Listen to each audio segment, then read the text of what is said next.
You were never meant to shine. Not in the way the nobles did, beneath golden necklaces and prayers chanted in sunlight.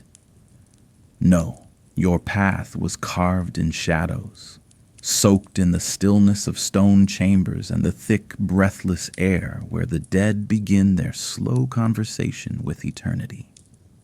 Hello, everyone. Today, we're stepping into a role that few in ancient Egypt ever dared to speak of after dark. It's not a title sung in hymns or etched in temple walls, but it was essential and harrowing. Tonight, you're not a pharaoh or priest. You are the embalmer. Drop a comment with where you're watching from. It's always amazing to see how far these stories travel. Now, dim the lights. Let the day dissolve. Let the silence settle like desert dust, because the story is already waiting. The moment you were chosen was not a moment at all. It was a slow understanding. It came in looks exchanged behind closed doors, in the way people paused before touching your shoulder, in the quiet way your father handed you a blade one morning, wrapped in linen, and said nothing at all. You weren't born with a crown. You were born with a task, and the task was death, but not in a soldier's way, or even a priest's. Yours was more intimate, more silent. It did not make heroes or martyrs. It made shadows. As a child, you watched your uncle work. He never explained much. He didn't need to. You learned by standing still long enough. You remember the first time he opened a body. The smell, sour, earthy, and ancient. It curled into your nose and made a home there. You'd never smell something clean again without noticing what was missing. The slab was stone, worn smooth by hundreds of bodies. You could see the grooves where liquids ran off. You could hear the flies humming in the corners. You could feel your stomach trying not to rebel. And still, you stayed. In the beginning, your job was simple. Bring salt, fold linen, wash the basin. You thought, foolishly, that you were just helping, that you could one day return to the world outside, to fish by the Nile, to sell herbs at the market, to marry. But the chamber does not let go. Once your hands learn the shape of the dead, they do not forget. And neither do you. You were not afraid of the corpses, not after the first few. You feared the silence more, the way it pressed against your ears, the way it whispered, "This is forever." And it was. You stopped flinching when the hook entered the nose. You stopped gagging when the liver slipped out like a soaked cloth. You stopped hesitating when asked to sew a mouth shut. But you never stopped noticing. And that noticing, that ache in the chest, that tightening in the gut, that is what made you different. That is what made you worthy. They told you, eventually, that you would do your first full embalming alone. It was an old man, skin loose, tongue already blackened, eyes sunken deep like caves. You stood over him and didn't move for a long time. Then slowly, you lifted his arm. It flopped back down. You tried again. This time, it stayed. You began. There's no music in the process, no rhythm but your breath, no applause. Only the wet sound of organs leaving their home. The hiss of salt poured into open flesh. The dry whisper of linen pulling tight. You don't rush. Not because of reverence, though there is some of that, but because speed leads to mistakes. And mistakes mean pain for those who cannot feel, and shame for those who must live with what they've done. So you move slowly, deliberately, as if every motion is a sentence in a prayer you don't know how to say out loud. When you're finished, you sit beside the body. You don't speak. You don't cry. You just sit. Because in that stillness, something inside you settles. Not peace, not pride, just stillness, like the river when the wind stops, like breath when it's no longer needed, like a promise quietly kept. And from that day on, you are no longer the apprentice. You are the embalmer, the one who prepares others for their rest, but who never rests, the one who walks with death, but is never welcomed by the gods, the one who gives eternity and receives only silence in return.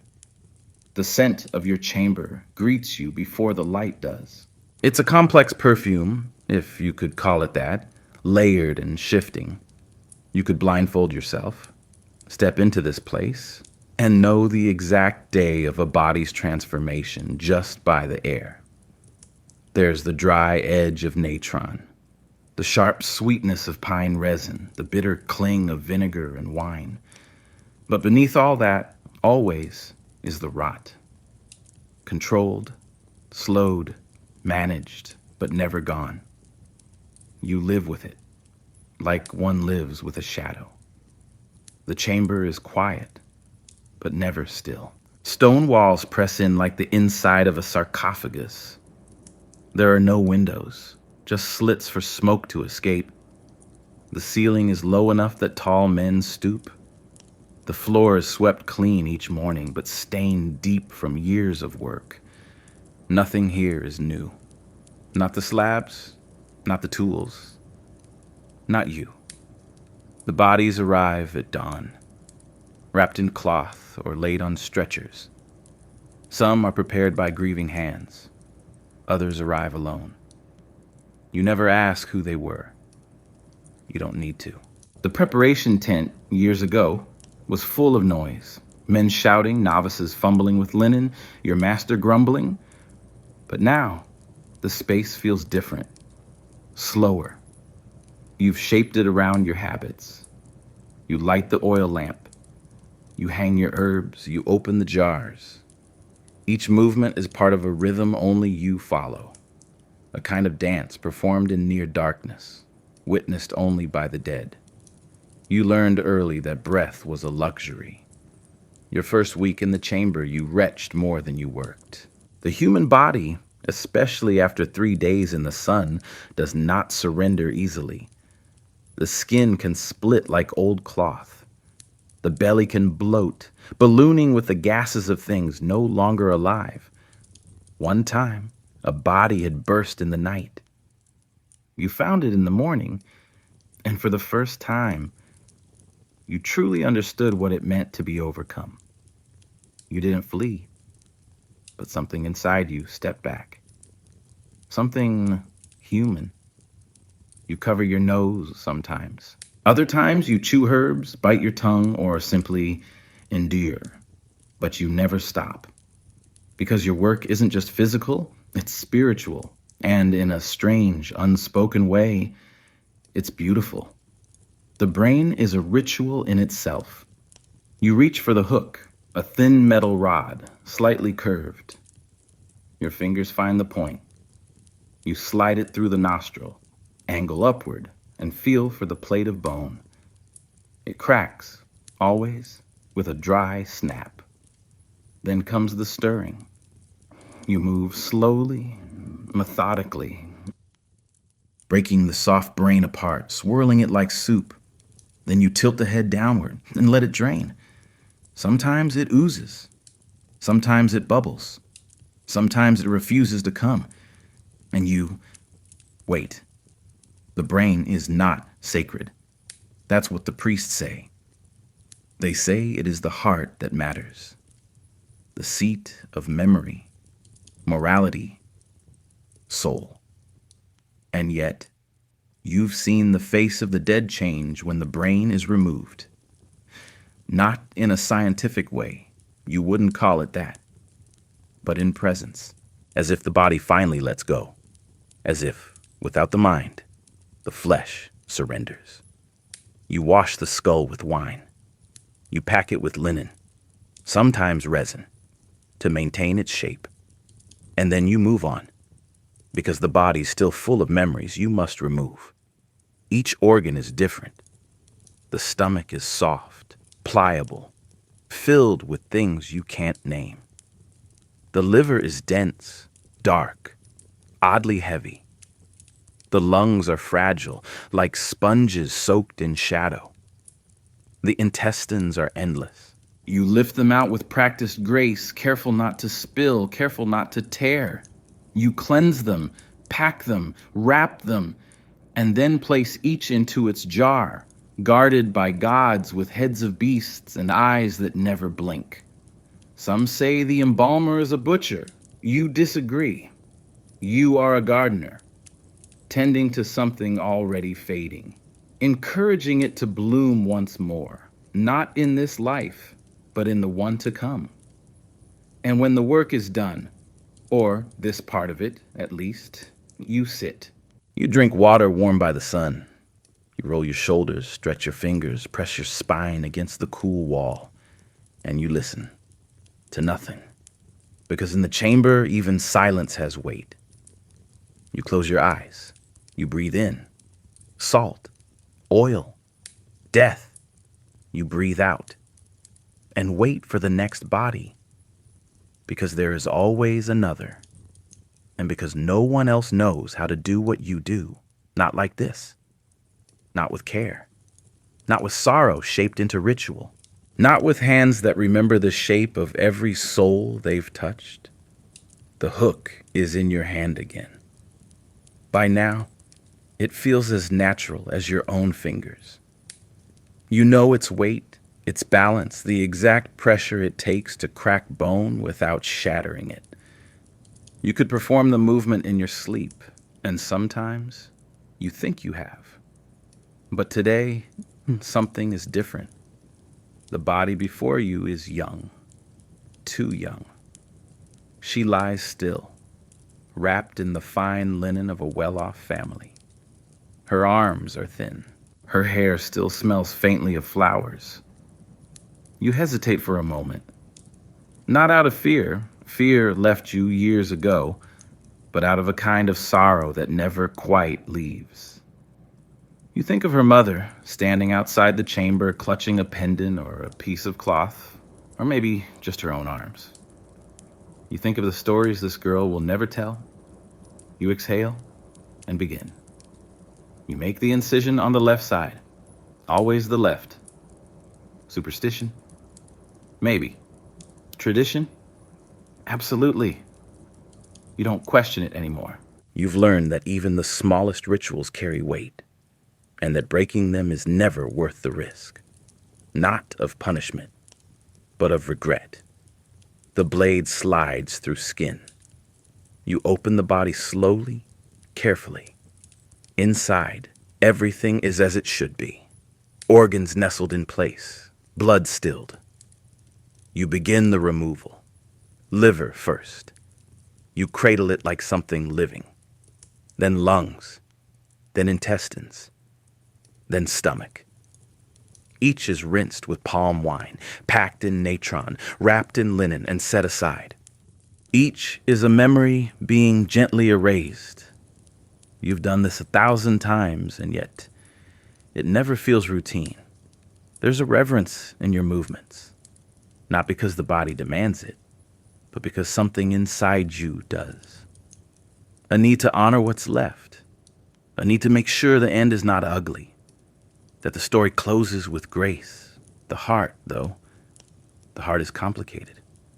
Some leave it inside. Some insist it be removed, weighed, measured, judged. You do as instructed, but today you hesitate. You look down at the small, quiet chest, the spot where something once beat with joy or fear or surprise, and you whisper, "I'm sorry." Then, gently, you lift. It is warm, always, even after days in natron. You rinse it carefully, wrap it, and place it with the others. But your hands linger, as if trying to remember the rhythm it once carried. The brain comes last, a final surrender. You reach for the hook again, Slide it through the nose. Feel the resistance. Break it. Stir. Wait. Let it drain. And as the last threads of thought escape, you wonder what she dreamed of, what she loved, what she feared, what she never got to say. You don't believe in magic, not really. But there are moments, rare and quiet, when something passes through the room. A kind of stillness that feels different, not emptiness. Presence, like the soul is watching, not angry, just waiting. And so, you speak, softly. Not in prayer, but in farewell. Go well, you whisper. Go gently. You sew the incision. You anoint the skin. You prepare the wrappings. Each step is deliberate. Each motion a hymn made of flesh and salt. You do not hurry. The dead deserve time. Even when they had so little of it in life, by the time you finish, the light has shifted. Your hands ache, your back protests, but your heart is quiet. Not at peace, just quiet. You clean your tools, scrub the floor, light a new lamp, and sit. For a long time, you say nothing, because there's nothing left to say. Only the echo of breath. Only the memory of a heartbeat now stilled. Only the silent promise that you'll do this again tomorrow, and the next day, and the next, until someone someday does it for you. If you're lucky, and if not, then let your own soul remember this moment. The care, the silence, the girl, and the hands that wrapped her in eternity. Every organ tells a story. Not just in its form, but in how it resists. You learn this over time, not in scrolls or chants, but through your hands, through the texture of a stomach that bloated too soon, the way a liver stiffens if death came fast, or how the intestines hold the silence of a last meal never finished. You've stopped asking what their stories were. You're not a scribe. You don't get to write them down. But you do remember them, in layers of smell and weight and silence. Your chamber smells like a contradiction. Sacred myrrh and spoiled flesh. Wine and wax and wounds. The incense is burned to honor the gods, yes, but also to mask what the gods would rather not see. You've noticed how even the gods avert their eyes sometimes. The priests speak of ma'at, of balance, harmony, order. But you deal with chaos, with the rawness of the body undone, and you are expected to make that beautiful. It begins again. Another body, another incision. You've mastered the blade. You know exactly how much pressure to use, how deep to cut, where to press to avoid too much bleeding. Even though the blood no longer flows, the body still protests in its own quiet way. You feel it in the tension of tissue, in the sound your tools make when they move through muscle. It isn't resistance, exactly. It's remembrance, as if the flesh still recalls what it meant to live.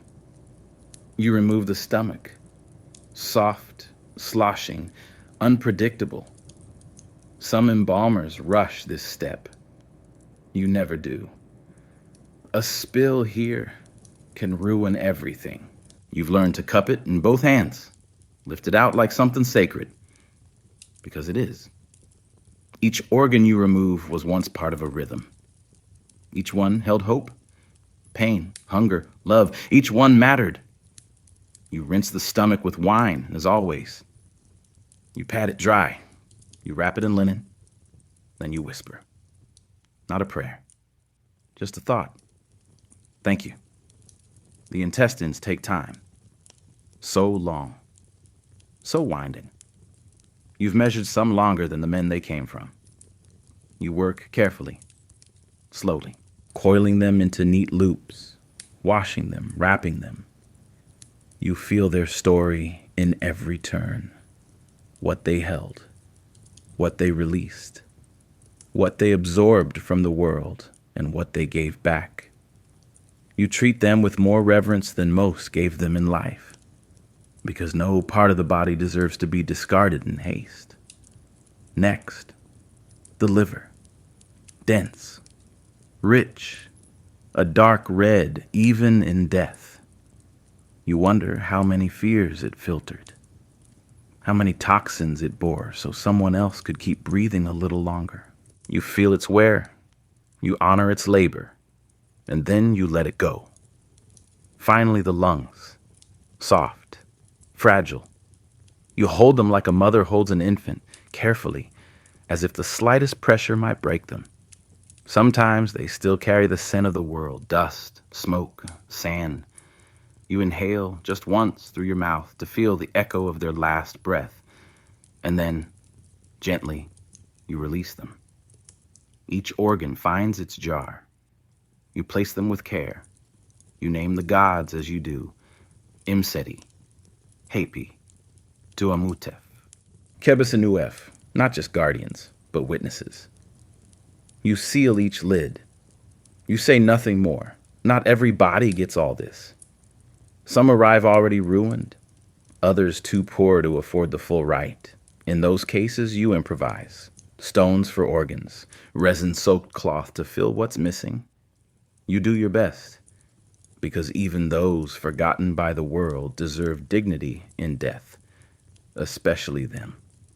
The heart is always a question. Sometimes the family wants it buried elsewhere. Sometimes the priest demands it left untouched. Sometimes you're given no instruction at all. So you decide, based on the body, on what you feel when you hold it. Sometimes you leave it. Sometimes you take it.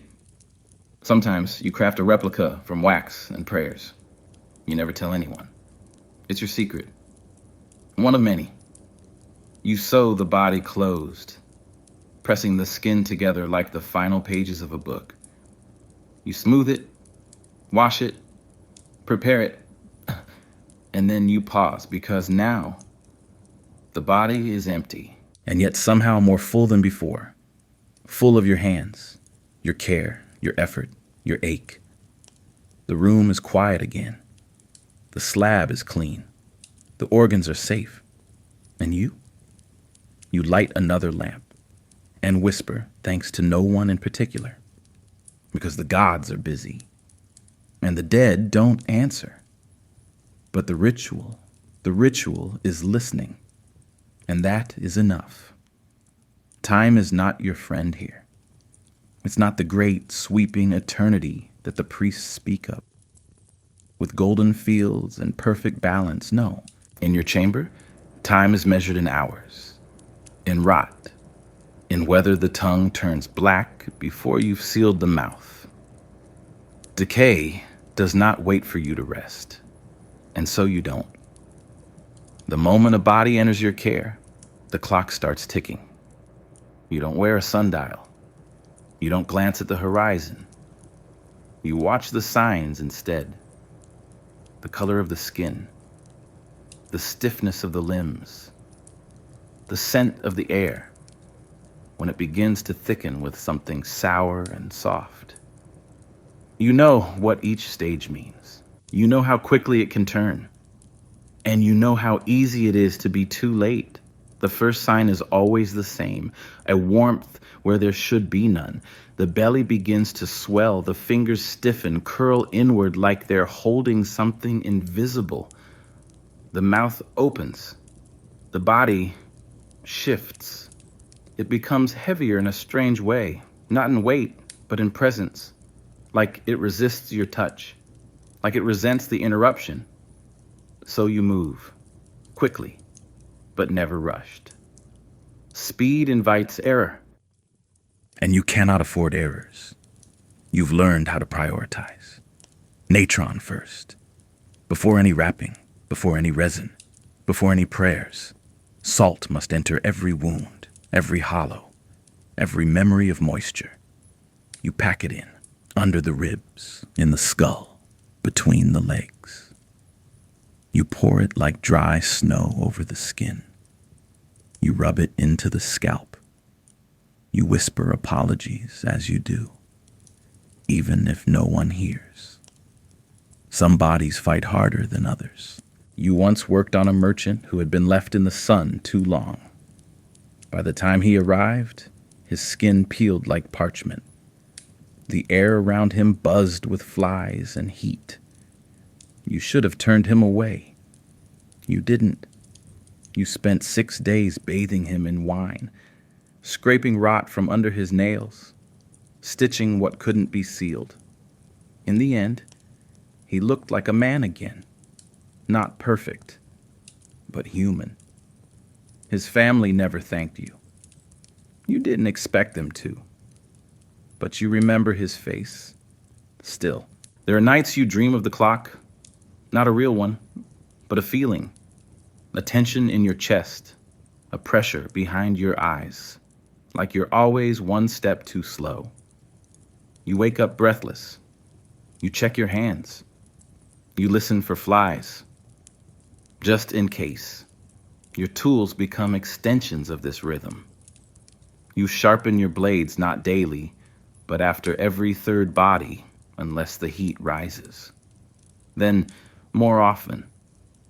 You change the linens in your chamber weekly. You rotate the position of the jars, not because they need it, but because you do. It gives you the illusion of control, and sometimes that's enough. The salt does most of the work. That's what they say. But they forget what the salt requires. Time, space, attention. Too little and the skin slows off in your hands. Too much and the body shrinks into itself, becoming a dry thing that no longer resembles a person. You must watch, test, reapply. Wait. Waiting is its own art. You do not pace. You do not distract yourself. You sit beside the body. You breathe with it. As if, for a moment, you're keeping it company on the edge of something vast and dark. You've seen what happens when you leave too soon. The insects arrive. The mold blooms in soft white webs. The smell becomes something that no resin can erase. So you stay. And when the salt has done its work, when the skin no longer gives, when the weight feels different, you begin again. Wrapping, layer by layer, binding the memory of decay in linen and oil and ritual. You seal the past inside folds no one will ever see. You slow time, if only for a while. You know the body won't last forever. Not really, but that's not the point. You're not preserving flesh. You're preserving intention, care. The idea that someone somewhere tried, that someone somewhere refused to let a person become nothing too quickly. You light the final lamp, press your fingers to your eyelids, and breathe. Tomorrow, it begins again. Not because the gods demand it, but because the dead deserve it. And because time, cruel, relentless, unwatched, keeps marching forward. And you are the only one left who still listens for its footfalls.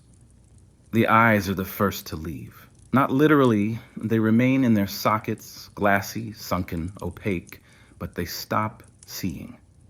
They stop being windows. What they once held, laughter, pain, judgment, recognition, is gone. Now, they reflect nothing, not even you.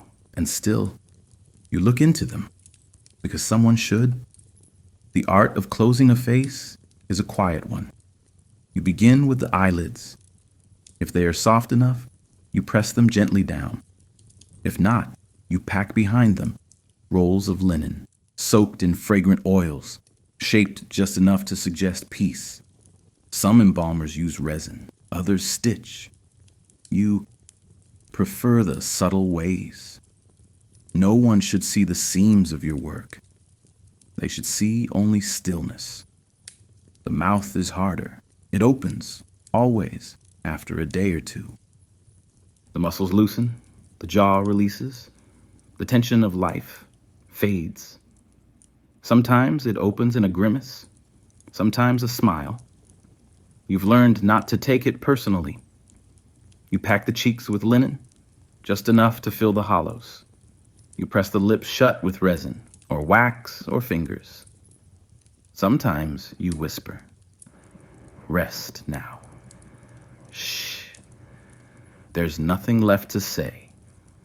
You once worked on a priest, a man who had given his whole life to the gods, who had spoken their names louder and longer than most. And yet, in death, his face was stubborn.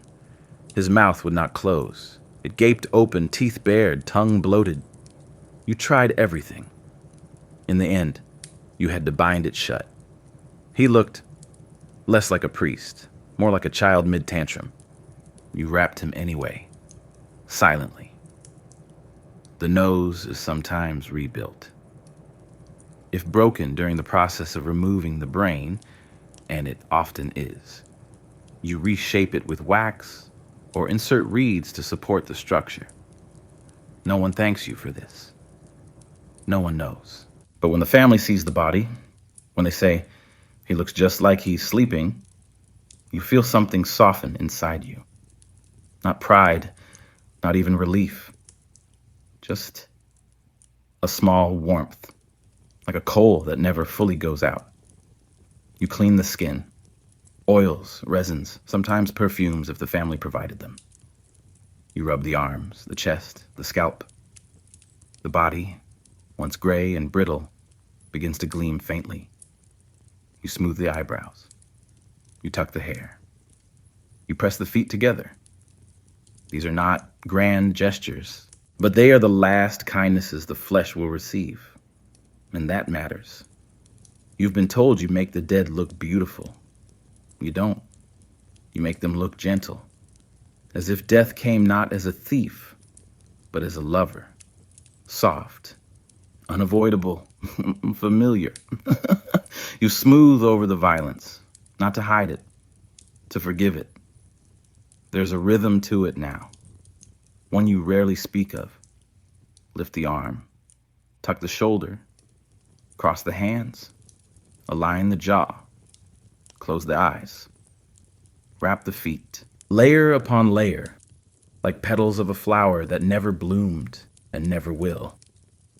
The wrappings take hours, not because they must, you could do it faster, but because you choose to. You wrap as if the linen carries memory, as if between each fold, a piece of the person remains. You whisper things as you go, names, stories, hopes they might have had, not because they can hear, but because you can. And silence for too long can unravel even the strongest soul. Some families request amulets. You place them at the proper points. A scarab above the heart, an eye near the throat, a jackal at the feet. You do not rush these placements. They are not decorations. They are prayers made solid, promises pressed into flesh and linen. You remember one woman, an old scribe's wife, who asked that her husband be wrapped with a copy of his final poem. You tucked it into his hand. It was simple, about the Nile and grief. You think of it often, though you never memorize the words. Just the shape of the parchment, the way her fingers shook when she handed it to you. When the wrapping is done, you stand. You stretch your back. You extinguish one of the lamps, always the one nearest the door, and you breathe in, out, a slow ritual of release, of letting go. You're not finished. You never are. But the face is closed now. The story is sealed. And outside, the wind shifts. You step into the breeze. Let the sense of death fade from your skin. And prepare for the next soul waiting to be bound in silence. Your home is not far from the chamber. It never is. There's no procession between work and rest. No grand distance to mark where death ends and life begins. You step out from the shadows of the embalming room, and within a few dozen steps, you enter the silence of your own space. If it can be called that. A house, yes, but only just. A single room of mud brick and thatched roof, built close to the river's bend where few choose to walk after dark. Not because it's dangerous, but because it's yours. It smells of resin and oil and dried herbs, not so different from your chamber. You've tried to change that. Tried burning incense or placing bowls of fresh mint near the door. But the scent seeps into the walls, into the folds of your tunic, into your very breath. You have stopped fighting it. Now, when you enter, you exhale, and the room exhales with you. The interior is simple. A reed mat to sleep on, a clay jug for water, a shelf for your tools, not the ones you use for others, but the ones you've carved for yourself. A stone comb, a flat blade for trimming nails, a needle you made from bone. They're not beautiful, but they're yours. And that's something. There are no mirrors. You haven't looked at your own face in years. Not clearly. Sometimes you catch your reflection in water or in a polished bronze bowl. But mostly, you forget what you look like. You remember your hands more than your eyes. They are what people see, or try not to. The neighbors know who you are. They nod when you pass. Polite, distant, grateful, perhaps, in the same way people are grateful for walls that don't collapse or roofs that don't leak. You're necessary, but not welcome. Not truly. Children are told not to touch you. Lovers pass you by. Even the beggars hesitate to meet your gaze. They say you carry death in your skin, and perhaps they're right. You've learned not to mind. Solitude is a kind of freedom. No one asks questions. No one expects laughter. You can move through the world at your own pace. Slow, quiet, deliberate, like the river at dusk, or a prayer no one hears. At night, you sit outside your door. A small clay lamp flickers beside you. You watch the stars. You listen to the crickets. You press your fingers together as if still folding linen.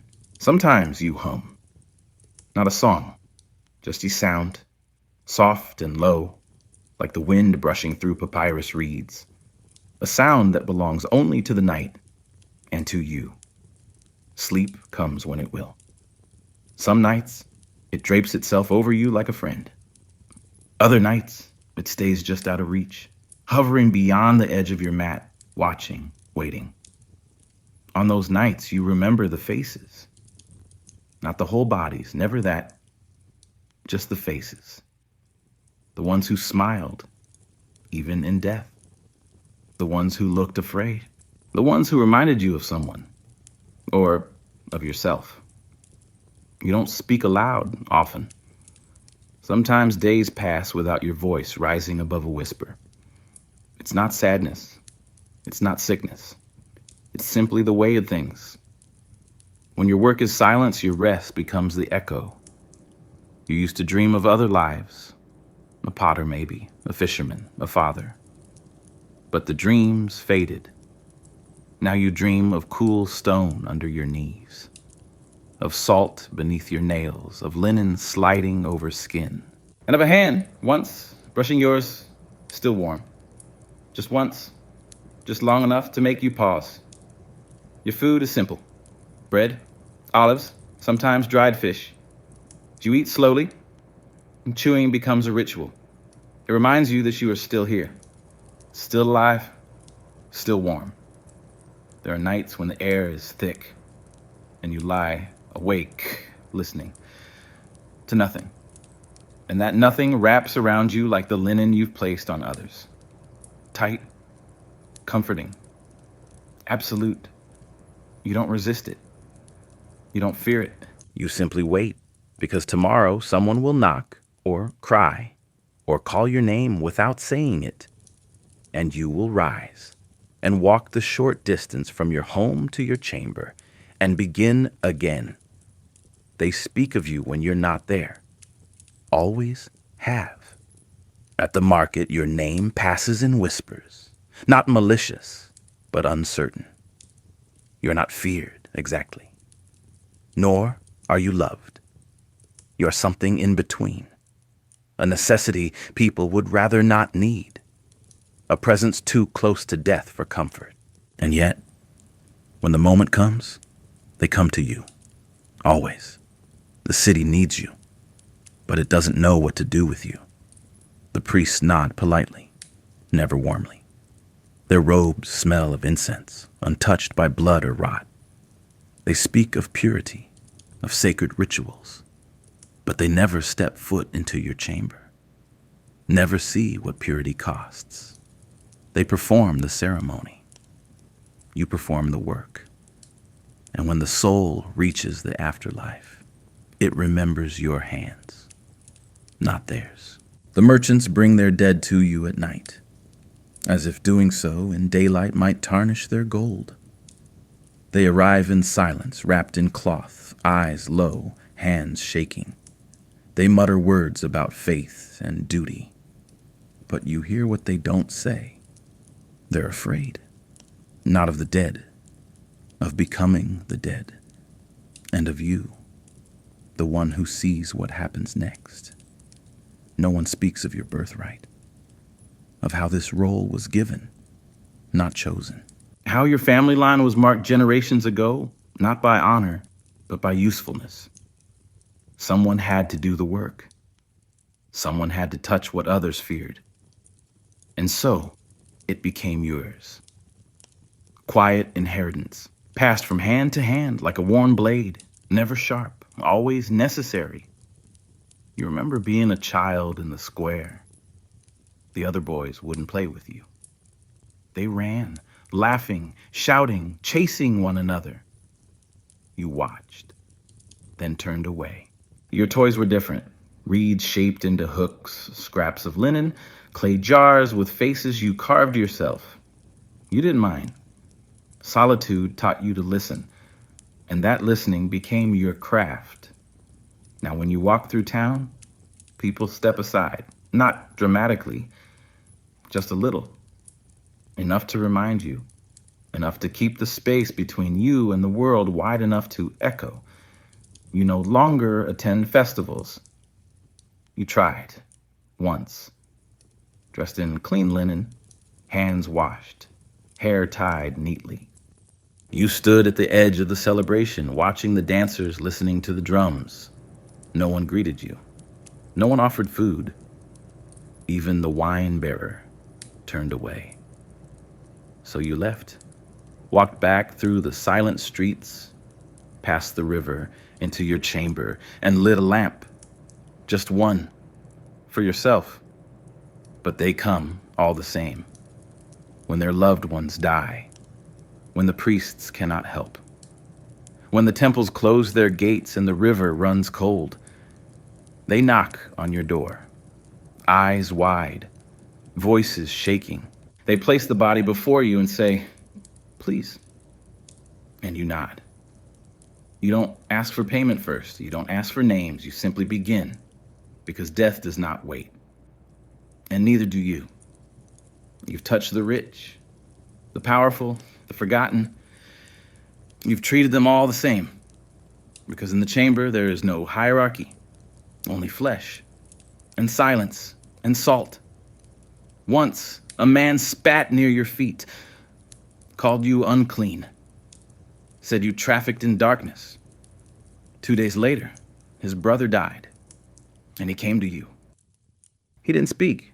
You didn't either, but your hands were steady, and when the work was done, he bowed. Not deeply, but enough. And that was enough. You've learned not to expect gratitude. It is rare, and when it comes, it is often clumsy. A nod, a muttered word, a jar of wine left by your door. You accept them all. Not for the praise, but for the reminder that someone noticed, that someone saw, even briefly. And when the sun sets and your chamber is empty and the lamps burn low, you sit. Not in bitterness, not in pride, just in stillness, because this is what you were given. And because no matter how the city forgets you, the dead remember. Always. The days blur, not from lack of awareness, but from repetition. A rhythm so constant, so embedded, it becomes part of your body. Like breath, like the beat of a heart. Quiet, steady, unnoticed unless something goes wrong. You wake with the sun. You wash your face in cool water. You tie your linen tunic. You step into the chamber. And begin. You don't mark the calendar. There is no need. The cycle of your work tells time better than any sundial. Some mornings begin with a body newly delivered, the cloth still damp with tears. Others begin with the careful turning of a form already stiffening in salt. Still others begin with nothing, just the silence of waiting. Even in stillness, the work continues. Inside your mind, inside your hands. Your fingers know what to do before you tell them. They move through tasks with a kind of reverence born from fatigue and devotion. You no longer think about wrapping the fingers or how tightly to bind the chest. You just do it. And yet, each time, it feels different. Not in process, in presence. You once thought of your work as mechanical, an act of preservation, a series of motions. But now, you see it as something else. An act of memory, of honoring, of care so deep, so quiet. It barely feels like care at all until it's not there. You've wrapped so many. Some names you still remember. Others have faded. But the hands stay with you. A girl with scars across her knuckles from climbing trees. A scribe with ink still staining his fingertips. A mother whose fingers curled around a bit of broken cloth. The last piece of her child. You remember them all. You carry them even now, in the way your own hands rest at your sides. Some days are heavy, not because of the bodies, but because of the emptiness. You sit in your chamber, lamps lit, salt stirred, and wait. It's not boredom, it's wait, like standing beside the Nile when it runs low, knowing the flood will come, but not yet. And when it does, it will come all at once. You try not to think about the outside world, the markets, the laughter, the daily commotion of people who walk beneath the same sun but live a different life entirely. You used to envy them. Now, you simply observe. Their joy is theirs. Yours is something else. There is comfort in routine, even when the work is hard, even when the smell clings too close. Even when your knees ache and your back stiffens before the day is done, because in the ritual, you find peace. And in peace, you find purpose. You once asked your master if he ever tired of it. He smiled, a tired smile. Only when I forget why I do it. And that stayed with you. So when your hands falter, when your spirit feels distant, you remind yourself, you're not here to preserve bodies. You are here to preserve dignity, even when no one is looking. And especially then, the linen folds whisper as you wrap. They sound like water, like wind through papyrus, like a voice you once knew long ago, telling you a story before sleep. You fold them tight, but not too tight. You want the body to breathe, not literally, but in presence. To feel held, not restrained. And when the final knot is tied, when the last amulet is placed, you sit back, you breathe. And you whisper the same words you always do. May you be known.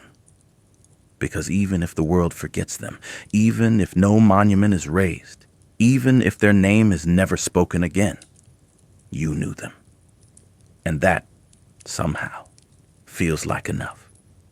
The temples rise high, their white walls gleaming in the sun, calling the faithful with chants and incense. You pass by them on occasion, quietly, without pausing. Not because you do not believe, but because belief is not the same as belonging. You are not unwelcome there, but you are not wanted either. The priests speak of purity, of the divine spark in every ritual, of how the gods guide each step, each syllable of prayer, each pouring of libation.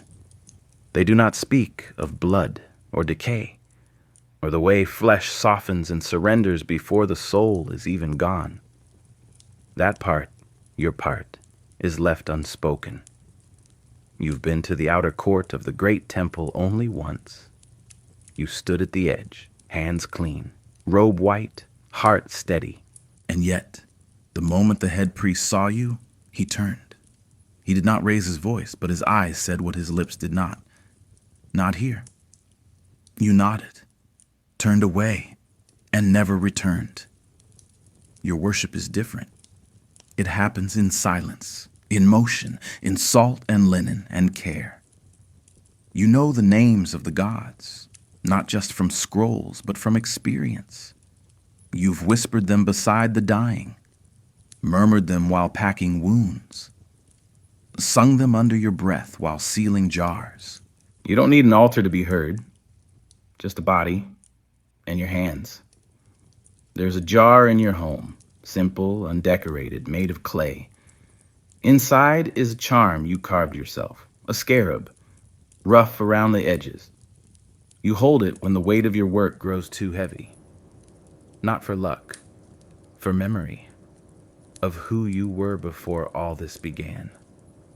Of the boy who once watched his uncle with wide eyes, not yet knowing what it meant to close another's. You do not fast with the others during festivals. You cannot. Your body needs strength, your mind needs steadiness, and your work does not pause for holy days. You eat in secret, not out of shame, but out of necessity. You whisper apologies to the gods and feel them accept them. Not with words, with silence. There are times you wonder what judgment awaits you. Not from the living, from the divine. Will your heart be weighed like the others? Will your soul be measured by gods who never saw your work? Or will they know? Will they see what your hands have done? Will they understand? You imagine the afterlife not as fields of green or rivers of gold, but as a quiet chamber, cool stone beneath your feet, a lamp burning low, and beside it, the faces of those you've wrapped, waiting, not accusing, just present, as if to say, we remember. You've heard the priests say the soul needs prayers to find its way, but you've seen souls depart before a single prayer was spoken. And you felt their presence in the stillness that follows your work. You've lit lamps for them, whispered their names, held their hands long after breath had gone. If that's not a prayer, what is? You've made mistakes, small ones, a stitch too loose, a jar mislabeled, an amulet dropped and found hours later. You've never forgotten them. You speak to those souls most often. Forgive me, you say. I did my best. And maybe that's all the gods ask for. Not perfection, but effort and love. You love this work.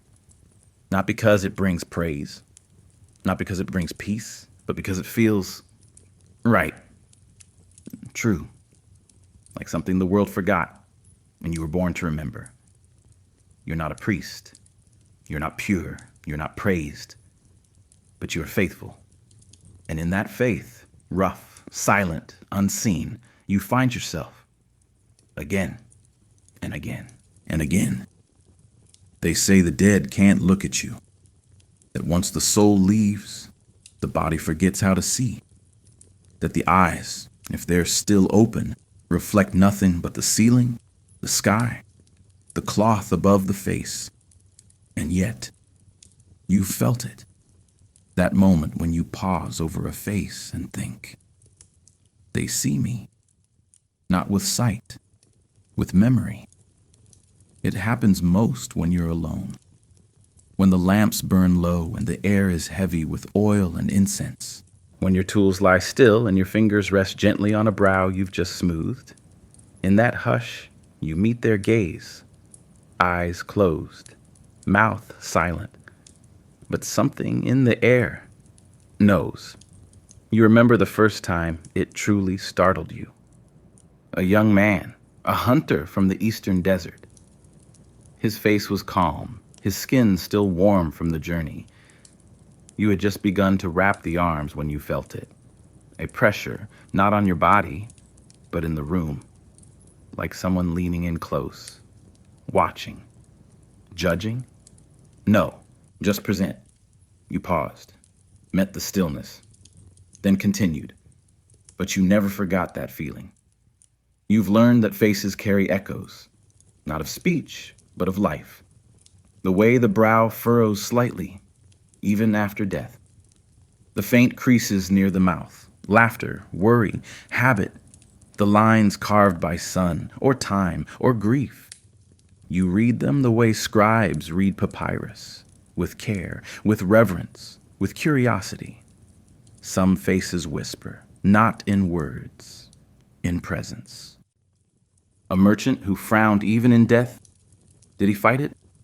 A child who seemed to smile, lips barely parted. Did she dream as she slipped away?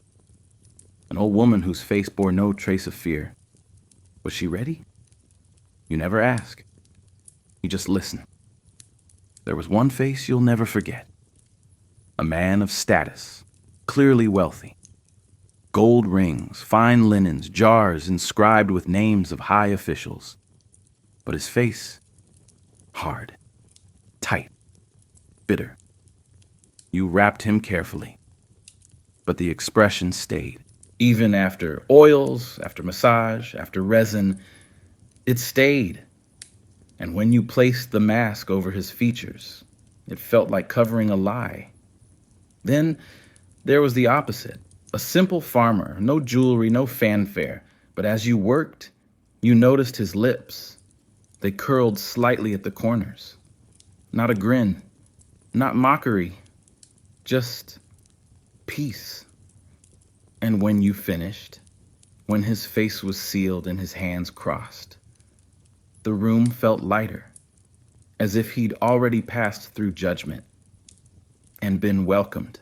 Not all faces are easy. You've seen horror too. Pain, eyes wide open, mouth frozen in a scream. Those are the hardest. Not because they're gruesome, because they speak too loudly. Even when silent, you try to soften them, not to erase the truth, but to give rest. You believe every soul deserves that, even those who died afraid, especially them. You close their eyes, you seal their lips, you anoint their forehead, and you whisper, "It's over now." There are times when, mid-rap, a face shifts, just slightly. A jaw relaxes, a brow smooths. You don't speak of it to others, but in your heart, you think, they heard me. And you feel the tiniest warmth, like being seen. For just a moment, no one thanks you for what you do to the face. They thank you for the overall presentation, for the smell of the oils, the neatness of the wrappings, the smoothness of the limbs, but not for the face. And yet, it's the part they look at first. It's the part they remember. And it's the part you give the most time, the most care, the most of yourself, so you keep doing it. Face after face, expression after expression. You honor them with stillness, with softness, with silence, because the soul may be gone, but the face remains. And in that face, if you look closely enough, sometimes it looks back. You prepare others for eternity, but your own name may never last a day beyond your final breath. You've come to accept that. Most embalmers do. The memory of the dead is preserved in jars and tombs and painted walls. Their likeness eternal, their stories retold, their possessions sent with them into the next world. You leave no likeness, only linen, only silence. It used to trouble you. In your younger days, you wondered, who will wrap me? Will there be someone to pour oil over my skin, to whisper the proper words, to place a charm above my heart? Or will my body lie untouched, tucked in haste into some common grave, returned to the earth without ceremony? That fear lingers sometimes in the back of your mind, but less so now. You've buried the fear beneath layers of labor, and in its place, you found peace, not in what comes after, in what you've already done. Every soul you've prepared, every body you've washed, every prayer you've whispered, they are your legacy. They do not carry your name, but they carry your mark. A neat fold in the linen, the angle of a hand across the chest, the precision of a closed eyelid. You've placed pieces of yourself inside 1,000 tombs. And maybe that's enough. There are stories the scrolls will never tell. Of the time you wrapped a man whose face bore the same scar as your brother. Of the woman who died clutching a date seed, perhaps a gift, perhaps a memory. Of the boy whose arm had been broken long before death, and who flinched when you touched it. These stories live only in you, no one else. Not even the gods know them the way you do. And when you go, they will go with you. Some embalmers keep records, small scrolls, drawings, lists. You tried once, but the scrolls grew too many. The names blurred. The ink faded. You realized it was not your job to remember for the world. It was your job to hold the memory long enough, then let it go. There's a kind of dignity in that. To carry someone through the threshold, then step back. To give without leaving a trace. You are a witness, not a monument. A bridge, not a gate. Still you wonder, will there be a whisper of your name? A single soul, somewhere in the afterlife, who turns and says, he touched my hand. He helped me find the way. He was kind. You do not expect it, but you allow yourself to hope. Just a little. You've placed thousands of charms, but never worn one yourself. You've written names on jars, traced sacred symbols, recited spells, but no one has written yours. No one has prepared your own passage. Not yet. And perhaps not ever. And yet, you keep going. Because your work is not about being remembered. It's about making others unforgettable. You once found a small token hidden in a body's wrappings, a carved bead, no bigger than your thumbnail. Not part of the ceremony, not requested. Just placed there. Maybe by a child. Maybe by a lover. You almost removed it, but then you stopped and let it stay because someone loved this person enough to leave a piece of themselves behind. And that too is a kind of eternity. You're not a king. You will not have a tomb, but your eternity is different. It lives in the hands you've touched. in the peace you've offered, in the stillness you've created. You've carved space for others to rest. And that, in its own quiet way, is a life well lived. You thought you were prepared.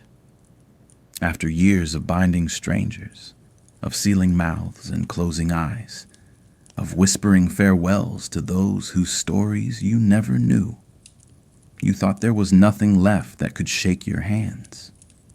You were wrong. The body arrived near sunset, wrapped in faded cloth, no name spoken. Just a quiet nod from the messenger and averted eyes. You felt it before you saw the face, a tightening in your chest, a memory half formed, and then the cloth fell away, and you saw him, your brother, not by blood, not by law, but in all the ways that mattered.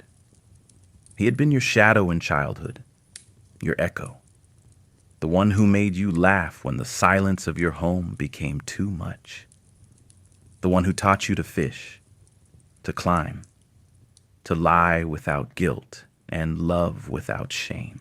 And now he lay before you, silent, still, gone. You did not weep, not immediately. You stared. You tried to find a flaw, a sign that it wasn't him. But the scar above his brow, from a fall when you were both 10, said otherwise. The curve of his ear, the shape of his hands. It was him, without question. And now, it was your task to wrap him.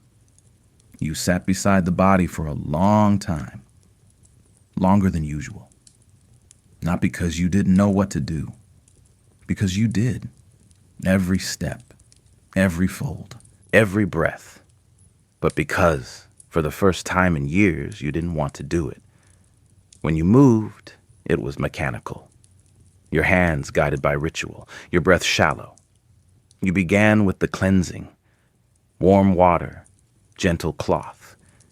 You remembered how he used to hate being touched behind the ears. You washed them anyway, softly. You did not speak. There were no words left. Just memory.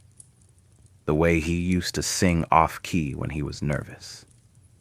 The way he always walked barefoot, even in winter. The way he once told you, "When I go, you'll be the one to carry me." You've always been the one who could carry things. You thought it was a joke.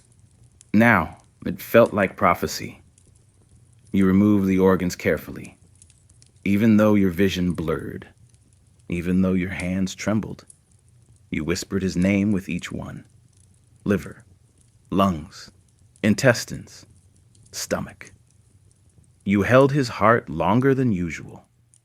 It felt heavier, not in weight, in meaning. You didn't ask the gods for permission. You kept it with you for the night, wrapped it in clean linen, held it in your hand until the shaking stopped. The wrapping came next, layer upon layer, linen soft as breath. You paused often, not to rest, to remember, to let the silence speak, to listen in case he had something left to say. You placed a charm on his chest, not one from the ritual set, one you carved yourself, years ago, a tiny figure. A boat shaped in rough lines. You'd made it as boys, promised it would carry you both to the afterlife. Now, you gave it to him. You'd find another way across. When the work was done, you stood. You looked at his face, now calm, now distant. You pressed your hand to his forehead. And, for the first time in decades, you spoke aloud in your chamber. Goodbye. And then, softer. Thank you. They took his body at dawn. You did not follow. You stayed behind. Sat beside the empty slab, the tools still unwashed. The salt untouched, the lamp still burning. You sat until the light faded from the door. And then you rose and began preparing for the next body, because there was always another. And because now, more than ever, you knew what it meant to carry the dead. They say the dead are patient, that they wait quietly, accepting their place in the great order of things. But your hands know otherwise. The dead may not move, may not speak, but they press back in their own way, through time, through resistance, through the weight of your own expectations. And in the stillness, there's always the risk of a mistake. The first time it happened, you barely noticed. A small error. The stomach not rinsed as thoroughly as it should have been. The oils applied out of order. You corrected it quickly. No one else knew, but you knew, and that knowing stayed. It carved itself into your breath, your bones, your sense of yourself, because the work leaves no room for failure. The body is your scripture. Every line sacred, every step essential. Miss one, and the journey to the afterlife falters. Not because the gods are cruel, but because precision is the bridge between this world and the next. And you are the builder. You've seen what happens when a cut goes too deep. The skin splits. The internal salts lose their hold. The body begins to shift. Too soon, too quickly. You've seen the panic in a family's eyes when the scent returns before it should. You've wrapped a corpse in double linen just to mask the error. And you've lied, gently, saying the gods requested extra protection. They thanked you, but your hands trembled for hours. One night, years ago, you were tired. Too many bodies, too many hours in the chamber. Your knife slipped, just slightly. A vein tore. Fluid spilled onto the slab. You cleaned it quickly, sealed the wound, pressed the linen tighter.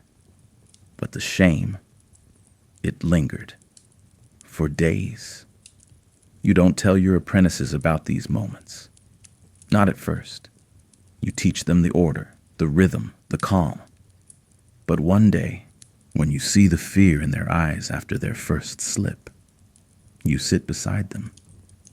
You place the stained blade in their hand, and you say, "We do not aim for perfection. We aim for peace." Then you tell them how many mistakes it takes to learn to move with reverence, and they breathe easier. Just a little.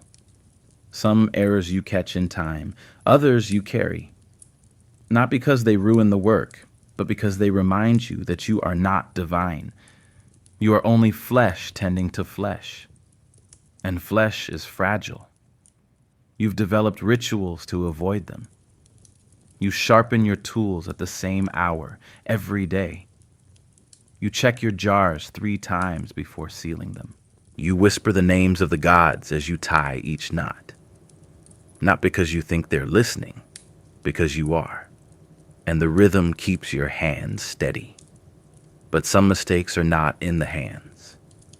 They're in the heart. You once rushed a body. Not because of fatigue, because you were angry. The man had done harm in life. Everyone knew it. You felt it in the silence of those who brought him to you. No tears, no prayers, just obligation. You moved quickly, too quickly. And later, alone, you wept. Not for him, for yourself, for letting that anger enter the sacred space, for forgetting that death levels all debts. Now, when you meet a body that brings discomfort, you pause, you breathe. You remember, you're not here to judge. You're here to carry, to lift, to honor. Even when the living could not, you speak to the dead more often now. Not always with words, but with motion, with care, with the kind of gentleness you reserve for those who never knew it in life. And in doing so, you forgive yourself. Slowly, quietly, one body at a time. You're not perfect. You never were. But the linen remembers your intention. The resin holds your patience. The salt absorbs your sorrow. And somewhere, in the vast silence between breath and beyond, the dead understand. And they forgive, even when you can't. Night in the embalming chamber is not like night anywhere else. It arrives not with darkness. The room is always dim, but with stillness. The kind that tightens around you like a second skin. There is no wind, no voices, no fire crackling or water rushing. Only the faint hiss of a dying oil lamp. Only the sound of your breath. Only the company of the dead. You don't fear it. Not anymore. But you respect it. Because in the night, the silence becomes something else. Not absence. Presence, a weight, a gaze, a question asked without words. And you must answer it. By staying. By enduring. By not turning away. Some nights, you sleep in the chamber. Not because you must. Because you need to. To remind yourself why you do this. To feel the closeness of those you've helped. To remember that even the silent deserve witnesses. You lay on your side, facing the slab. And you close your eyes and listen. The stone retains the day's warmth. It hums softly under your fingers. You imagine the souls gathering, not malicious, not demanding. Just there, like starlight, like memory, like the scent of a loved one's garment long after they're gone. You once dreamed of a man you wrapped years before. He stood beside you in the dream, whole and young. He didn't speak, just nodded. And you felt something in that nod. Gratitude, maybe, or peace. You awoke weeping. You didn't know why. You still don't. The chamber changes at night. The shadows lengthen. The walls feel closer. Your tools look different. Sharper, somehow, more personal. You sit among them like a priest in his temple. But your prayers are gestures. Your hymns are folds of linen. Your altar is the body. You light a single lamp. It flickers. You place it near the head of the slab. And you begin again. Even if there is no body. Even if your hands move over empty stone.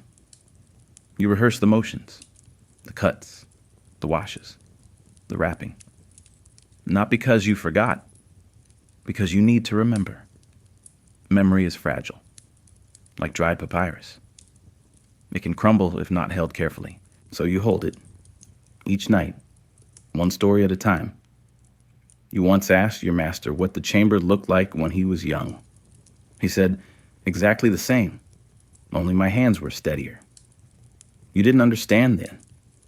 You do now. It's not the room that changes. It's you. Your fingers learn to carry sorrow differently.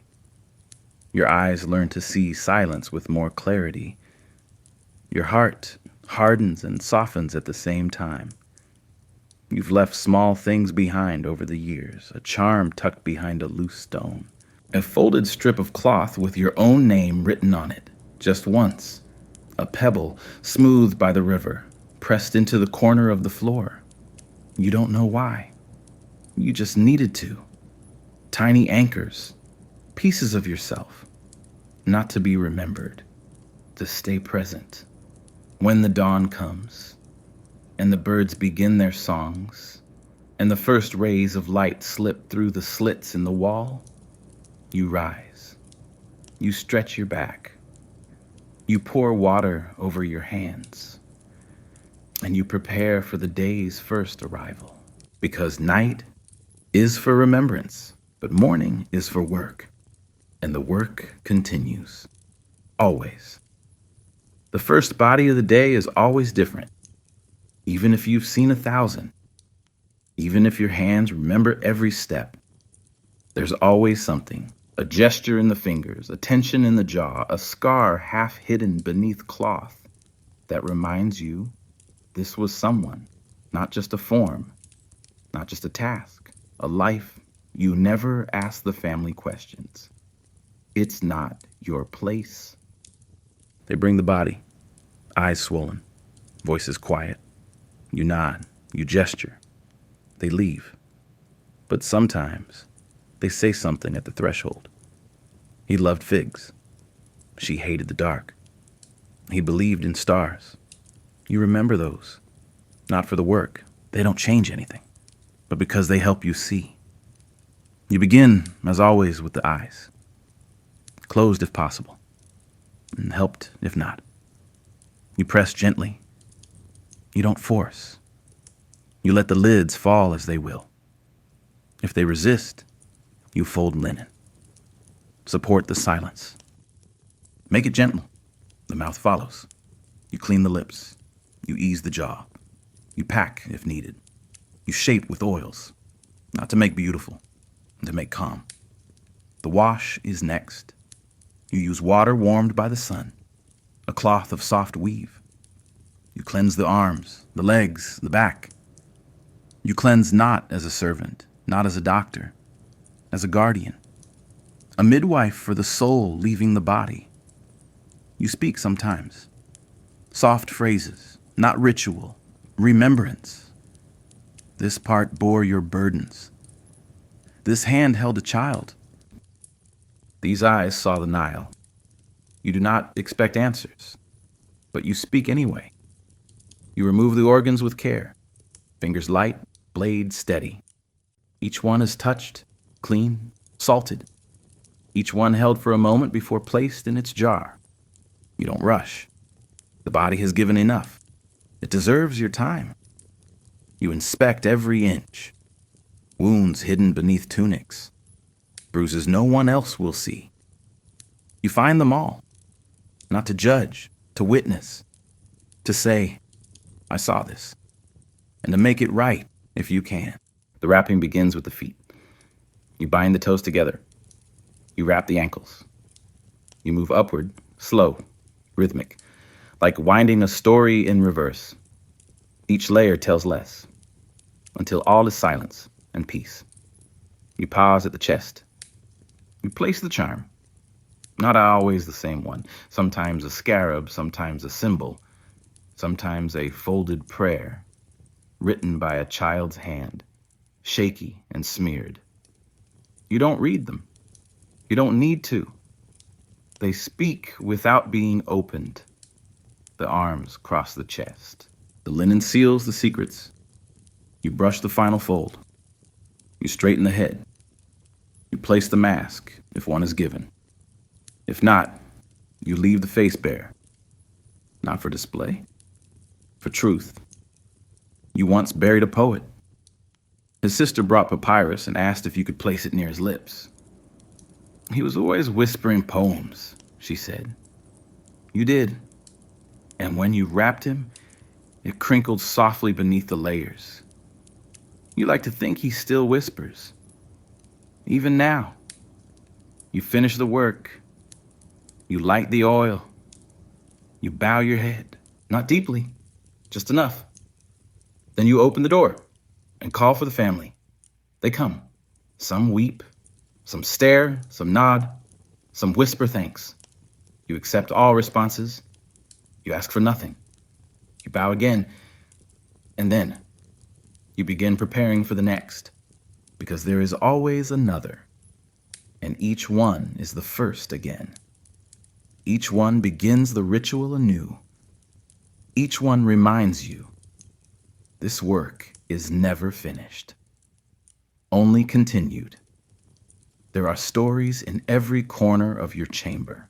They do not speak in voices or move with breath, but they remain embedded in the stone floor, soaked into the wood of your tools, folded into the creases of linen.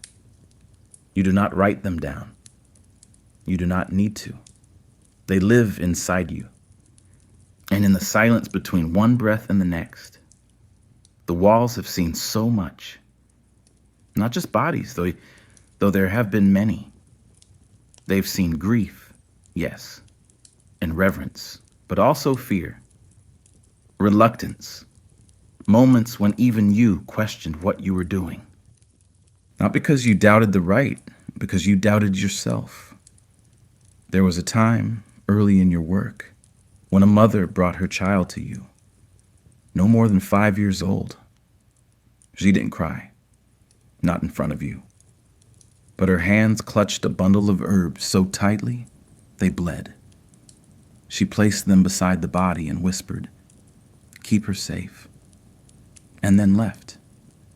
You'd never prepared a child before. You'd been taught. You'd watched. But doing it, truly doing it, was different. The limbs were so small, The skin so delicate. You felt your breath catch with every motion, not from difficulty, from reverence. You remember binding her fingers.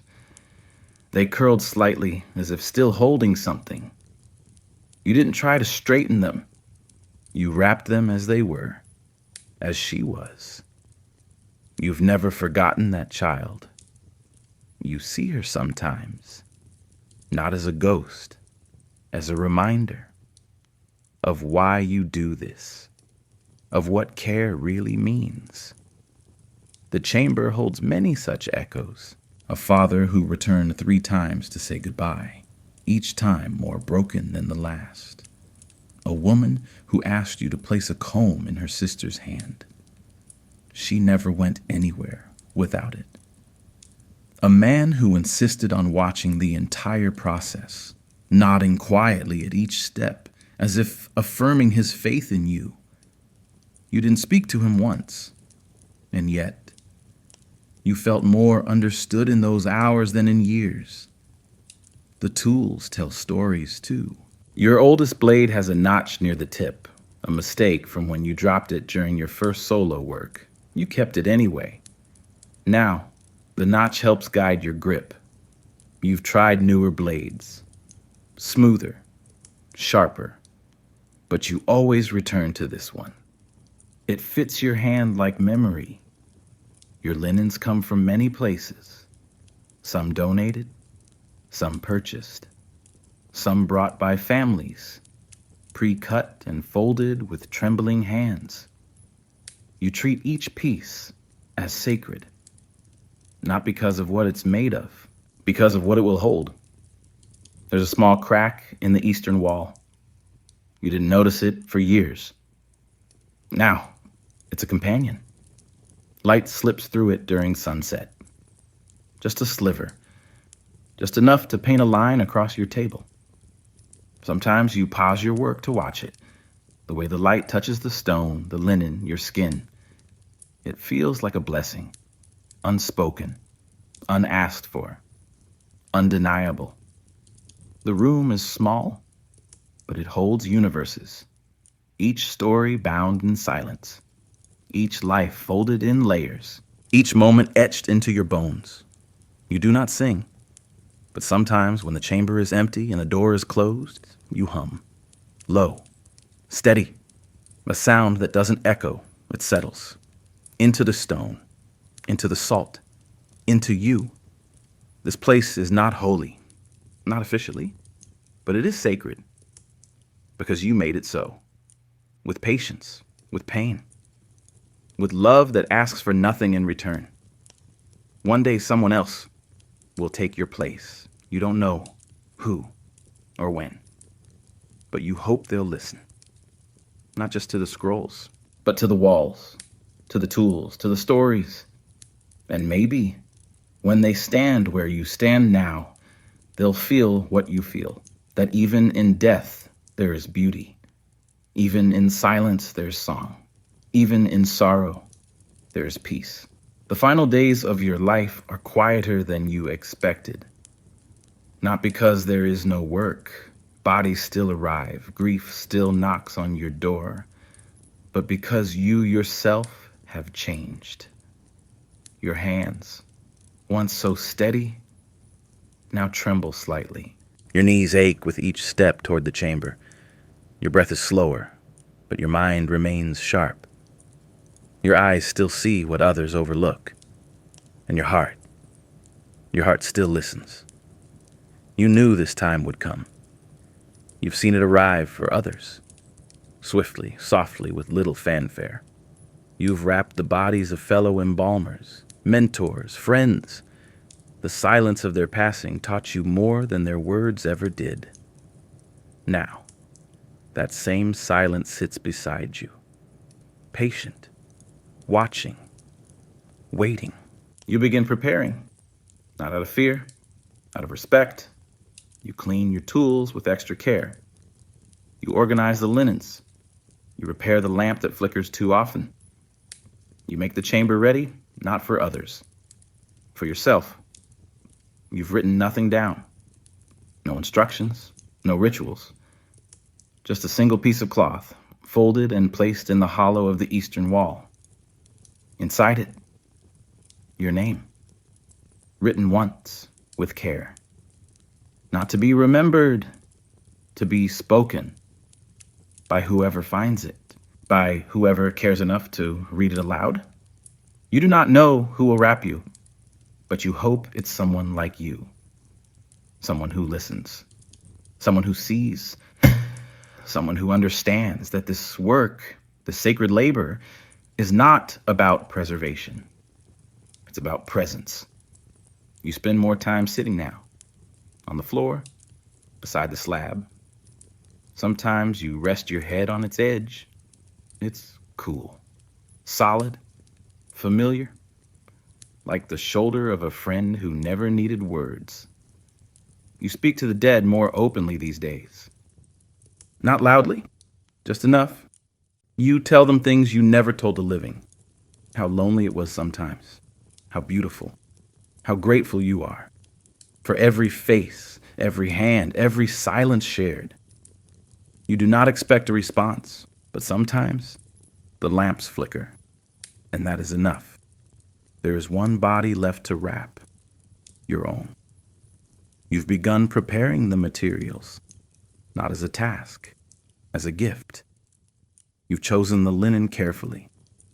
You've selected a small scarab charm, the same kind you once gave your brother. You've carved your name into a sliver of wood. You've whispered your own farewell. When the time comes, you will lie down on the slab. You will close your own eyes. You will press your hands together, and you will wait. Not for death, for peace. And someone will come. They will see the tools, the linen, the silent room, and they will know. They will understand. They will wrap you not as a stranger, but as a teacher, a guide, a soul who walked between worlds. And maybe, just maybe, when they place the final fold, when they light the final lamp, when they whisper the final word, they will say your name, just once, softly, so that the world remembers that you were here, that you cared, that you made silence sacred, and the story will end, as it always does, in stillness, in light, in love. There's a moment before each ritual begins, a breath, a heartbeat, a silence so deep it feels like the world itself is pausing. You live for that moment, not because it's dramatic, because it's true. In that breath, everything you are becomes clear. Not your name, not your history, but your purpose. You are the bridge, the last embrace, the steady hand between worlds. And even as your body weakens, that truth grows stronger. You feel the end approaching not as fear, but as familiarity, like a friend returning, like the hush before sleep. You do not resist it. You welcome it. But before you go, there's one more thing. You want to leave a memory, not of you, of them, all of them. The merchant with soft eyes, the girl with a secret smile, the elder who held your hand when he passed, as if saying thank you. You want their stories to live on, not in scrolls, not in stone, but in care. So you do what you've always done. You work, even now, even as your hands shake. even as your breath shortens. You work because this is your final offering. You spend your last days shaping a single jar. Simple. Clay. No decorations. Inside, you place nothing material, just slips of linen, each with a mark, not names, not symbols, impressions, the weight of a hand, the curve of a shoulder, the memory of a mouth that once spoke a child's name. You place the lid carefully, seal it with wax, and leave it by your mat. No label, no instruction, just presence. Perhaps someone will find it. Perhaps not. It does not matter. What matters is that it was made, that care was taken, that silence was kept. The final night is warm. The air is still. You sit with your back against the wall, your legs stretched, your fingers resting on your knees. You listen, not for sound, for memory. And it comes, one by one. Faces, hands, words, silences. They arrive not as ghosts, but as echoes. You smile and close your eyes. They find you the next morning, peaceful, prepared. They do not cry. They do not panic. They simply look and know. They see the chamber, the tools, the neatness of your robes, the folded linens near your feet. They understand you had already begun the ritual for yourself. They carry you gently. They treat your body with reverence, not because you asked, because you taught them to. They wash you with warm water. They bind your fingers. They place the charm on your chest. They whisper, "May you find the light. May your name be spoken. May your hands rest." And when the final layer of linen is in place, when your face is covered, when the lamp burns its last drop of oil, they do not close the door in sorrow. They close it in awe, because what you gave them wasn't just knowledge. It was presence, and that presence remains in their fingers, in their breath, in their silence. The work continues, always. And now, it continues because of you. Long after your body is dust, the chamber remains. Not untouched, time softens even stone, but present. The walls still breathe the stories you left behind. The tools, though replaced, rest in the same places. And the silence still hums with your memory. New hands work there now. You don't know their names, but you know their hearts.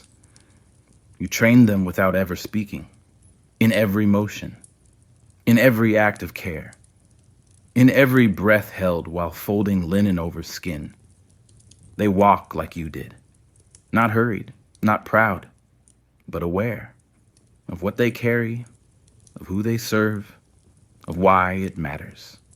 The families still come. Some speak your name, passed down, reshaped by time. Some don't, but all feel your presence. In the way the chamber smells of oil and salt. In the way the tools lie just so. In the way the dead are treated, not as burdens, but as blessings. They say a name dies twice. Once when the body is buried. Once when the name is spoken for the last time. But your name is not just a word. It's a practice. It's the echo in the chamber. The rhythm of careful hands. The hush that follows when grief enters a room and finds stillness. The jar you left behind is found. Years later, a child stumbles on it, chasing a lizard along the wall. It's opened. The linen inside has yellowed but not crumbled. No one understands it, not fully, but they feel something when they touch it. Something old and kind and human. They do not throw it away. They place it on a shelf near the door. It becomes part of the room, part of the ritual, and the ritual continues. The chamber breathes. The salt is poured. The prayers, some old, some new, are whispered again. The living leave their grief at the threshold, and inside the work is done, quietly, reverently, like it always has been. You are gone, but your silence remains, not empty, not lost, just present, in every hand that binds linen, in every eye that closes with care, in every voice that whispers, rest now. The world outside changes. Rulers rise and fall. Temples crumble. Languages shift. But the dead still come, and someone still receives them. Because of you. Because of what you gave. Not words, not monuments, but presence. Steady, gentle, enduring. And in the final breath of the chamber's light, as the sun sets and the last lamp flickers, the silence says, you were here. You mattered. You are remembered. There are places along the river where the dead are still remembered. Not with tombs. Not with gold. With stories. Told by firelight. Passed from lips cracked by sand and time. Whispers of people who once lived, once loved, once died, and were not forgotten. Because someone cared enough to speak their name. To hold their memory close, like a lamp against the dark. You've never needed monuments, but you've always believed in stories, in the kind that don't need walls to endure, in the kind carved not in stone, but in silence. There's a woman, far upriver, who tells the children about a man who wrapped the dead with hands gentler than any priest's. They say he could speak to the departed without words, that he once stilled a grieving father just by placing a hand on his shoulder, that he knew when a soul had passed by the way the air shifted. They don't use your name.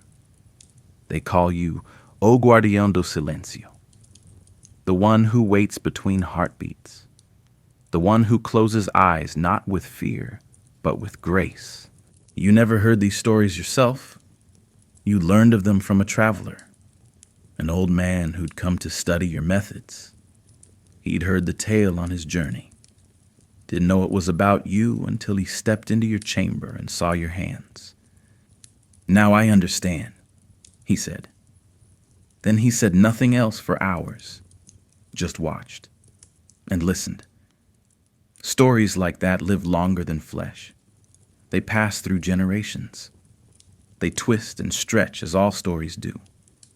But at their heart, they carry truth. Not facts, truth. That you were there, that you made a difference, that you held the dying world with tenderness. There is power in being forgotten by history, but remembered by the heart. It means your legacy is not tied to conquest, or bloodline, or title, but to care, to presence, to quiet love. Children who never met you now imitate you in play. They wrap dolls in cloth. They whisper made-up prayers. They draw little jars on the walls of their homes. Their parents chuckle, but don't stop them, because even in pretend, they are honoring something real. One child, a girl with eyes too wide for her face, left a bundle of reeds at your chamber door. You never saw her, just the bundle, tied with care, wrapped in linen. She didn't need to say why. You understood, and you placed it with the others. A growing collection of quiet offerings, tokens of remembrance. The chamber is no longer just yours. It belongs to everyone now.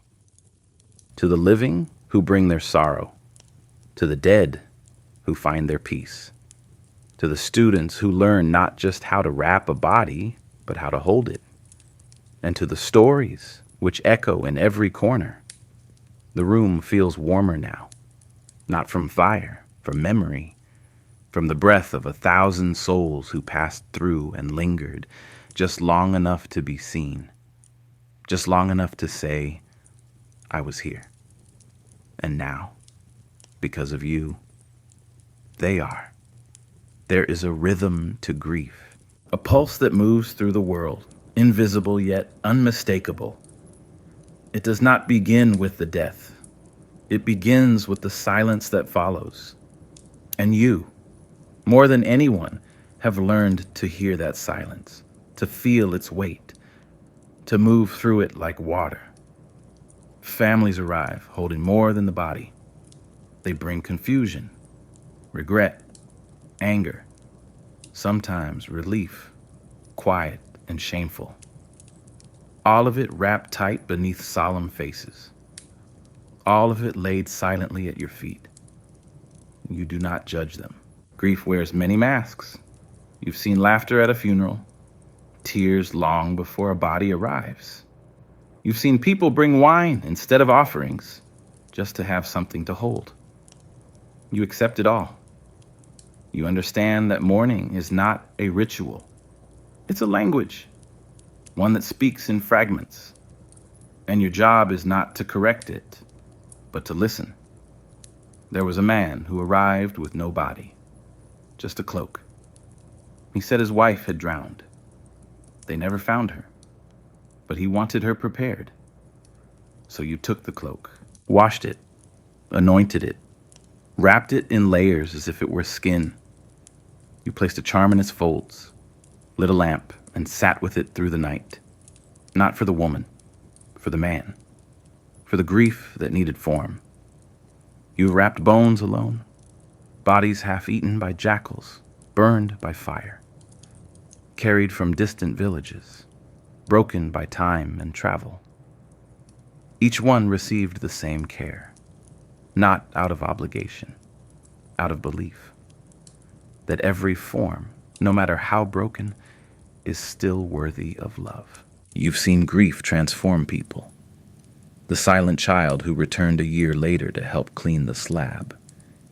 The angry son who cursed the gods, then stayed for hours sweeping your floor without being asked. The widow who left a loaf of bread and whispered, "You gave him back to me." They came empty. They left, changed. You do not offer healing.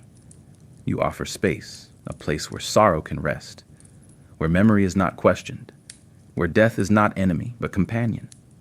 Not cruel, not kind, just present. You've heard many say, "I wish I could have said goodbye." And though you cannot give them the words they never spoke, you can give them a moment, a breath, a pause, to touch the cloth, to see the stillness, to know that someone cared when they could not. There's no ceremony for grief's end, no chant to mark when mourning is complete. But you believe it never truly ends. It softens, it changes shape. And in that shift, something new is born. Not joy, not clarity, just understanding. You've made a home for that understanding. A chamber of stillness, of care, of patience, not just for the dead, but for those left behind, for the hands that bring, for the eyes that cannot look, for the hearts that will carry the silence long after the body is gone. And when they return to the world, they carry a part of you, not your name, your gentleness, your stillness, your love. And maybe, in their own way, they begin to pass it on. The seasons change slowly in your world. The heat rises and falls. The Nile swells and recedes.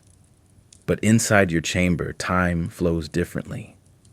Not in months, not in years, in moments, in the press of linen against skin, in the sound of breath held for just a second longer, in the space between one soul's farewell and the arrival of the next. You used to count the seasons by the river's rise. Now you count them by memory. 3 summers since the elder with the ivory cane. 5 floods since the boy with the broken flute. Each face becomes a marker. Each farewell a quiet stone laid on the path behind you. You no longer dream of the outside world. Not often. Your dreams take place in the chamber now, in soft light, in folds of cloth, in hands that look like yours but move with the grace of someone long gone. Sometimes, in those dreams, the bodies speak. They do not open their mouths. They simply are. And in their presence, you feel known. You do not fear aging. Your hands may slow. Your eyes may blur. But your purpose has only sharpened. You need less to do more. A single touch, a single word, a single breath placed just right is enough to change everything. You once feared forgetting, not your memories, your craft. What if the rhythm left you? What if your fingers forgot how to fold? But now you understand. The work remembers you. Your body knows.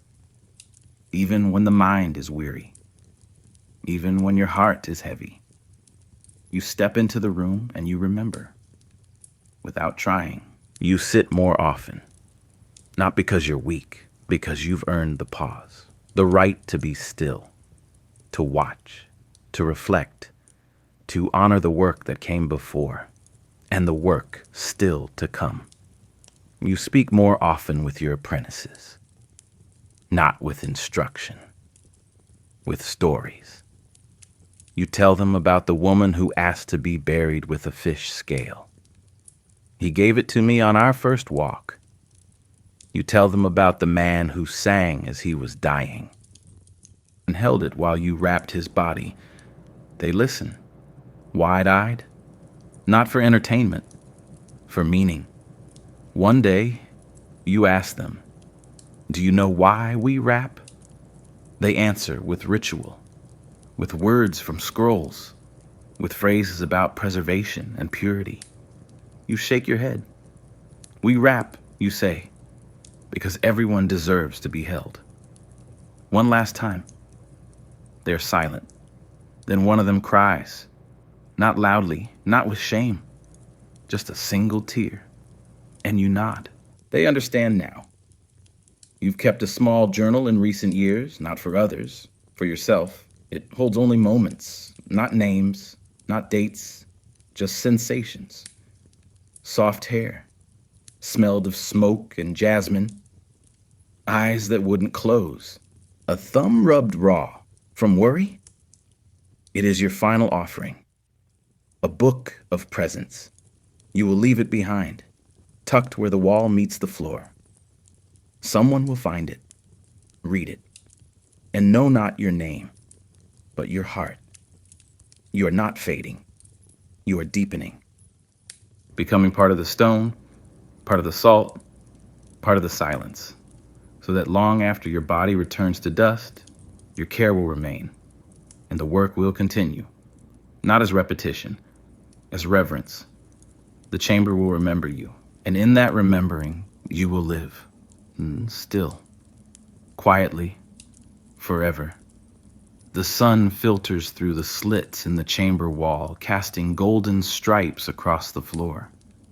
Dust dances in the light, rising and falling in silence.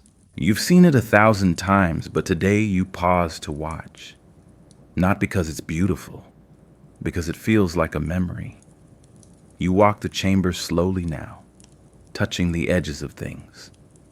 The worn corner of the slab, the smooth lip of the water jar, the wall where your shoulder has brushed so many times it's become polished. You know this place better than you know your own face. You know every scent, salt, resin, faint decay, oil, age. They are not unpleasant. They are familiar. They are yours. There's a place near the back where you've set aside items over the years, not tools, not scrolls, just objects the family's left behind, unsure what to do with them. A sandal, too worn to bury. A cup with a crack, once a favorite. A clay bird, broken and mended. They never asked for them back. So you kept them. Not as trophies, as companions. Each one tells a story, not of the dead, of the living, of the love too big to fit in a tomb. You touch them when you need strength, when the grief in the room becomes too loud. They ground you, remind you why you stay. You've seen others burn out, embalmers who hardened, who stopped seeing the faces, who wrapped too quickly, who began to count the bodies like cargo, not people. You never judged them, but you feared becoming them. That's why you let yourself rest. Let yourself feel. Let yourself weep when needed, because tears are not weakness. They are witness. One day, a young man came to study with you. He was curious, eager, a little clumsy. He asked too many questions. Dropped the linen twice, fumbled the placement of a charm. You almost sent him away. But then, as he knelt beside the slab, his hand lingered on the body's shoulder. Not from confusion, from care. He looked up at you, and you saw it in his eyes. The quiet reverence, the listening, the presence. So you kept him, taught him everything. He stands beside you now, not as a student, as a mirror. His hands move like yours once did. His eyes hold the same stillness. You watch him work, not with pride, with peace, because the care will continue, even when you are gone. There's a lamp you've always kept lit, not the main one, a small one, tucked on a shelf near the floor. You light it every morning. No one else notices, but you do. It was the first thing your master ever gave you. It flickers now, weaker each day. You don't replace the oil. You let it burn out slowly.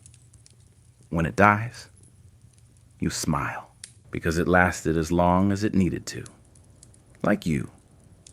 You're not afraid of what comes next. You've seen death up close, from every angle. You've felt its breath, heard its silence. And now, you welcome it. Not as an ending, as a transition. Like turning a page, like the final knot in a perfect wrap. Tight, complete, enough. And when you lie down for the last time, you do so knowing you left nothing undone. You gave everything you had. You loved quietly. You served fully. You were present. And in a world that forgets so much, you remembered. That was your gift. And it will echo long after you are gone. The chamber stands quiet now, not abandoned, alive, not with movement, but with meaning. Every line of stone, every grain of salt, every thread of linen holds your imprint. You do not haunt this place. You inhabit it, in memory, in method, in the rhythm passed on. The apprentice, no, your successor, lights the oil lamp. His hands don't tremble anymore. He moves with intention. With patience, he listens before he acts. You taught him that, not with words, with silence. A woman enters. Her face is pale with grief. She holds a bundle wrapped in cloth. You're not there to greet her, but he is. He speaks gently, listens, takes the bundle. He begins the work, not from duty, from love. You watch, not with eyes, but from within the walls, the breath, the ritual. He washes the body. He smooths the skin. He places the charm, not the one you used, but one of his own. A new symbol, but the care is the same. A breeze enters the chamber, light, soft, scented faintly of myrrh and river. He looks up just once, as if he senses something, not fear, recognition, a presence. He doesn't speak. He just bows his head and continues. The story has moved on. It is no longer yours. And yet, it will always carry your shape. In the way linen is folded. In the pause before the final knot. In the silent blessing whispered with the last wrap. Elsewhere, the jar you left is discovered again. this time by a child of the child who first found it. They open it with wonder. They press the linen to their cheek. And though they do not know your name, they feel you, and they whisper, "Thank you." A scribe writes of a nameless embalmer, a tale told in quiet temples, in hushed songs. The man who folded sorrow into peace, the one who gave silence a voice.